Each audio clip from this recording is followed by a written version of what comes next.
Hello friends, మనం బయట తినే ప్రీమియం టేస్ట్ ఉండే వెనీలా ఇంకా చాక్లెట్ ఐస్ క్రీమ్ ఇంట్లోనే ఇలా ఈజీగా తయారు చేసేసుకుందాం రండి.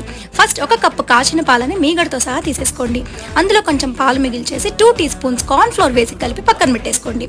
ఇప్పుడు పాలని కాచి అందులోకి మనం కలుపుకున్న కార్న్ ఫ్లోర్ మిక్స్చర్ని వేసి దగ్గర పడిచ్చండి. ఇది తిక్కా అయ్యే ముందు అరకప్పు పంచదారని వేసేసి ఒకసారి కలిపేసేసేయండి.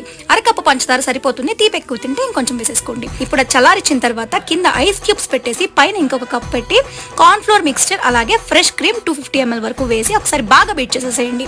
కొంచెం తిగ్గా వచ్చేసేయాలి. 2 టీ స్పూన్స్ వెనిలా ఎసెన్స్ వేసి బీట్ చేసి ఆ తర్వాత 2 టేబుల్ స్పూన్స్ మిల్క్ పౌడర్ వేసేసేయండి. దీని వల్లనే సూపర్ టెక్స్చర్ అండ్ టేస్ట్ వస్తుంది ఐస్ క్రీమ్ కి. ఇప్పుడు ఈ కన్సిస్టెన్సీలోకి వచ్చిన తర్వాత హాఫ్ మిక్స్చర్ ని ఒక బాక్స్ లో వేసి టూటీ ఫ్రూటీ వేసి పక్కన పెట్టేసేయండి. మిగిలిన దాంట్లోకి 2 టీ స్పూన్స్ చాకో పౌడర్ వేసేసేయండి. అంతకంటే ఎక్కువ వద్దు. 8 to 16 hours పాటు బీట్ చేసేసేయండి. మీరు మర్చిపోలేని బెస్ట్ టేస్ట్ ఉండే vanilla and chocolate ice cream ని ఇంట్లోనే ఇలా ఎంజాయ్ చేయొచ్చు. మరిన్ని ఇంట్రెస్టింగ్ రెసిపీస్ కోసం ప్లీజ్ సబ్స్క్రైబ్.